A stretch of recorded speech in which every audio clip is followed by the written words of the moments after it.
ಶ್ರೀರಂಗಪಟ್ಟಣದಲ್ಲಿಯೂ ರಾತ್ರಿಯಿಡೀ ಧಾರಾಕಾರವಾಗಿ ಮಳೆ ಸುರಿದಿದೆ. ಈ ಹಿನ್ನೆಲೆ ಮಳೆಯ ನೀರು ಉಕ್ಕಿ ಹರಿದು ವಿದ್ಯಾರ್ಥಿ ನಿಲಯಕ್ಕೆ ಆ ಚರಂಡಿಯ ನೀರು ನುಗ್ಗಿದೆ ಅನ್ನೋದು ಗೊತ್ತಾಗಿದೆ. ಸಮಾಜ ಕಲ್ಯಾಣ ಇಲಾಖೆಯ ವಿದ್ಯಾರ್ಥಿ ನಿಲಯವೇ ಜಲಾವೃತವಾಗಿದೆ. ಜಲಾವೃತದಿಂದ ಹೊರಬರೋದಕ್ಕೆ ಆಗದೆ ವಿದ್ಯಾರ್ಥಿಗಳು ಕೂಡ ಪರದಾಡಿದ್ದಾರೆ. ಚರಂಡಿ ನೀರು ಜಲಾವೃತವಾಗಿ ಸ್ಥಳದಲ್ಲಿ ದುರ್ಗಂಧದ ವಾಸನೆ ಬೀರ್ತಾ ಇದೆ. ಕಳಪೆ ಕಾಮಗಾರಿಯ ಚರಂಡಿ ವ್ಯವಸ್ಥೆಗೆ ವಿದ್ಯಾರ್ಥಿಗಳು ಕೂಡ ಆಕ್ರೋಶವನ್ನ ವ್ಯಕ್ತಪಡಿಸ್ತಾ ಇದ್ದಾರೆ. ರಾತ್ರಿ ಇಡೀ ವಸತಿ ಕೊಠಡಿಗಳಿಗೆ ನೀರು ನುಗ್ಗಿ ಮಲಗಲು ಕೂಡ ಪರದಾಟವನ್ನ ಅನುಭವಿಸಿದ್ದಾರೆ ಹಾಸ್ಟೆಲ್ನಲ್ಲಿ ಇರ್ತಕ್ಕಂಥ ವಿದ್ಯಾರ್ಥಿಗಳು. ಈ ರೀತಿಯಾದರೆ ಹಾಸ್ಟೆಲ್ನಲ್ಲಿ ಇರೋದಕ್ಕೂ ಕೂಡ ಸಮಸ್ಯೆ ಆಗುತ್ತೆ. ಸಮಾಜ ಕಲ್ಯಾಣ ಇಲಾಖೆಯ ವಿದ್ಯಾರ್ಥಿ ನಿಲಯ ಅದು ಕೂಡ ಸಂಪೂರ್ಣವಾಗಿ ಜಲಾವೃತವಾಗಿದೆ. ಮಳೆ ಉಕ್ಕಿ ಹರಿದು ವಿದ್ಯಾರ್ಥಿ ನಿಲಯಕ್ಕೆ ಚರಂಡಿಯ ನೀರು ನುಗ್ಗಿದೆ. ಒಂದು ಕಡೆ ದೃಶ್ಯಾವಳಿಯಲ್ಲಿ ಗಮನಿಸ್ತಾ ಇರಬಹುದು ಹಾಸ್ಟೆಲ್ನ ಮುಂದೆ ಯಾವ ರೀತಿಯಾಗಿ ನೀರು ನಿಂತಿದೆ ಅಂತ ಹೇಳಿ. ಕಾಂಪೌಂಡ್ ಸುತ್ತಮುತ್ತಲೂ ಕೂಡ ಅದೇ ರೀತಿಯಾಗಿ ನೀರು ನಿಂತಿದೆ. ಜೊತೆಗೆ ಆ ಚರಂಡಿ ನೀರು ಜಲಾವೃತವಾಗಿ ಸ್ಥಳದಲ್ಲಿ ದುರ್ಗಂಧದ ವಾಸನೆ ಕೂಡ ಬೀರ್ತಾ ಇದೆ. ಅದೇ ಸ್ಮೆಲ್ಲಲ್ಲಿ ಆ ಹಾಸ್ಟೆಲ್ನಲ್ಲಿ ವಿದ್ಯಾರ್ಥಿಗಳು ಇರಬೇಕು, ವಿದ್ಯಾರ್ಥಿಗಳು ಓದಬೇಕು ಅಂತ ಹೇಳಿದ್ರೆ ನಿಜಕ್ಕೂ ಆಗೋದಿಲ್ಲ, ಕಷ್ಟವಾಗುತ್ತೆ. ಇದನ್ನು ಸರ್ಕಾರ ಎಚ್ಚೆತ್ತುಕೊಳ್ಬೇಕಾಗತ್ತೆ. ರಾತ್ರಿ ಇಡೀ ವಸತಿ ಕೊಠಡಿಗಳಿಗೆ ನೀರು ನುಗ್ಗಿ ಆ ವಿದ್ಯಾರ್ಥಿಗಳು ಮಲಗೋದಕ್ಕೂ ಕೂಡ ಪರದಾಟವನ್ನ ಅನುಭವಿಸಿದ್ದಾರೆ. ಇನ್ನು ಮಂಡ್ಯದಲ್ಲಿ ಹಲವೆಡೆ ಧಾರಾಕಾರವಾಗಿ ಮಳೆ ಸುರಿದ ಹಿನ್ನೆಲೆ ಮಳೆ ಹಾನಿ ಪ್ರದೇಶಗಳಿಗೆ ಇವತ್ತು ಚೆಲುವರಾಯಸ್ವಾಮಿ ಭೇಟಿಯನ್ನು ನೀಡಲಿದ್ದಾರೆ. ಕೆಎಚ್ಪಿ ಕಾಲೋನಿ ಶ್ರೀರಂಗಪಟ್ಟಣದ ದರಸಗುಪ್ಪೆ ಗ್ರಾಮಕ್ಕೆ ಭೇಟಿ ಕೊಡಲಿದ್ದಾರೆ. ಮಳೆ ಹಾನಿ ಪ್ರದೇಶಗಳಿಗೆ ಭೇಟಿ ನೀಡಿ ಸಚಿವರಿಂದ ಪರಿಶೀಲನೆಯನ್ನ ಮಾಡಲಾಗುತ್ತೆ. ಅಧಿಕಾರಿಗಳ ಜೊತೆಗೆ ಭೇಟಿ ನೀಡಿ ಸೂಕ್ತ ಕ್ರಮಕ್ಕೆ ಸೂಚನೆ ನೀಡುವಂತಹ ಸಾಧ್ಯತೆ ಇದೆ. ಬೆಳೆ ಹಾನಿಗೊಳಗಾದ ರೈತರಿಗೆ ಪರಿಹಾರ ಘೋಷಣೆ ಮಾಡುವಂತಹ ಮುನ್ಸೂಚನೆ ಕೂಡ ಇದೆ. ಅಂದರೆ ಈಗಾಗಲೇ ಧಾರಾಕಾರವಾಗಿ ಮಳೆಯಾಗಿ ರೈತರು ಕಷ್ಟಪಟ್ಟು ಬೆಳೆದಿದ್ದಂತಹ ಬೆಳೆಗಳೆಲ್ಲವೂ ಕೂಡ ಮಳೆಯಿಂದ ಹಾನಿಗೆ ಒಳಗಾಗಿದೆ. ಹಾಗಾಗಿ ಬೆಳೆ ಹಾನಿಗೊಳಗಾದ ರೈತರಿಗೆ ಪರಿಹಾರ ಘೋಷಣೆಯನ್ನ ಮಾಡುವಂತ ಮುನ್ಸೂಚನೆ ಇದೆ. ಅಧಿಕಾರಿಗಳ ಜೊತೆಗೆ ಭೇಟಿಯನ್ನ ನೀಡಿ ಸೂಕ್ತ ಕ್ರಮಕ್ಕೆ ಸೂಚನೆಯನ್ನ ನೀಡುವಂತ ಸಾಧ್ಯತೆ ಕೂಡ ಇದೆ. ಇನ್ನೊಂದು ಕಡೆ ಶ್ರೀರಂಗಪಟ್ಟಣದಲ್ಲಿ ರಾತ್ರಿಯಿಡೀ ಧಾರಾಕಾರವಾಗಿ ಸುರಿದಂತಹ ಮಳೆಯಿಂದಾಗಿ ಹಾಸ್ಟೆಲ್ ಜಲಾವೃತವಾಗಿದೆ.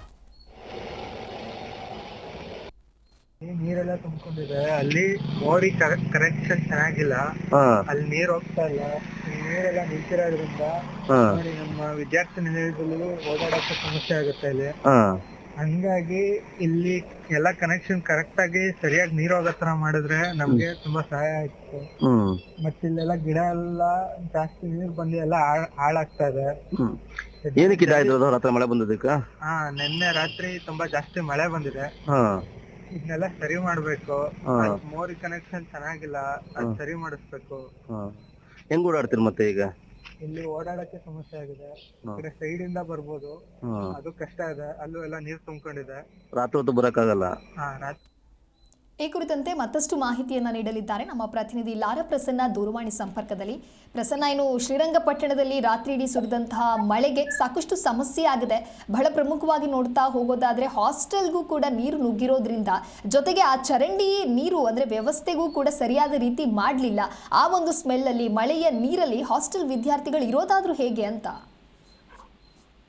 ಹೌದು ದಿವ್ಯ, ಶ್ರೀರಂಗಪಟ್ಟಣದಲ್ಲಿ ನಿನ್ನೆ ಹಾಗೂ ಇಂದು ರಾತ್ರಿ ಸುರಿದಂತ ಭಾರಿ ಮಳೆಯಿಂದಲೇ ಈಗ ಮಳೆಯ ನೀರು ಉಕ್ಕಿ ನೀರು ಕೂಡ ಈಗ ಆ ಒಂದು ಗದ್ದೆಗಳಿಗೆ ನುಗ್ಗಿರುವಂತದ್ದು.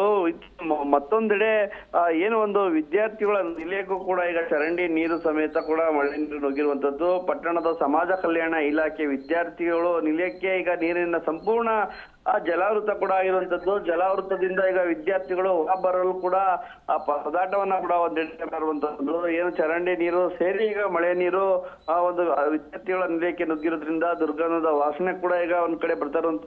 ಕಳಪೆ ಕಾಮಗಾರಿ ಚರಂಡಿ ವ್ಯವಸ್ಥೆಗೆ ಈಗ ವಿದ್ಯಾರ್ಥಿಗಳು ಒಂದೆಡೆ ಆಕ್ರೋಶವನ್ನ ಕೂಡ ವ್ಯಕ್ತಪಡಿಸಿರುವಂತದ್ದು. ರಾತ್ರಿ ವಸತಿ ಕೊಠಡಿಗಳಿಗೆ ನೀರು ನುಗ್ಗಿ ಮಲಗಲು ಕೂಡ ವಿದ್ಯಾರ್ಥಿಗಳು ಪರದಾಟವನ್ನ ಕೂಡ ನಡೆಸಿದಂತ ಒಂದು ಘಟನೆ ಕೂಡ ನಡೆದಿರುವಂತದ್ದು. ಮತ್ತೊಂದೆಡೆ ಏನು ಒಂದು ಮಂಡ್ಯದಲ್ಲಿ ಜಿಲ್ಲೆ ತಾಲೂಕಿನ ವಿವಿಧ ಭಾಗದಲ್ಲಿ ಧಾರಾಕಾರ ಮಳೆಯಿಂದಾಗಿ ಜಲಾವೃತಗೊಂಡಂತ ಪ್ರದೇಶಗಳಿಗೆ ಇಂದು ಏನು ಜಿಲ್ಲಾ ಉಸ್ತುವಾರಿ ಸಚಿವರು ಕೂಡ ಇರುವಂತಹ ಚೆಲುವರಾಯಸ್ವಾಮಿ ಅವರು ಭೇಟಿಯನ್ನ ನೀಡಿ ಪರಿಹಾರ ಘೋಷಣೆಯನ್ನ ಮಾಡುವ ಕೂಡ ಲಕ್ಷಣಗಳು ಕೂಡ ಇರುವಂತದ್ದು. ಅಧಿಕಾರಿಗಳ ಜೊತೆಗೂಡಿ ಇಂದು ಏನು ಒಂದು KVH ಕಾಲೋನಿ ಹಾಗೂ ದಾಸರಗುಪ್ಪೆ ಗ್ರಾಮಗಳಿಗೆ ಭೇಟಿಯನ್ನ ನೀಡಿ ಪರಿಶೀಲನೆ ಕೂಡ ಅಧಿಕಾರಿಗಳ ಜೊತೆ ಚೆಲುವರಾಯಸ್ವಾಮಿ ನಡೆಸಲಿರುವಂತದ್ದು.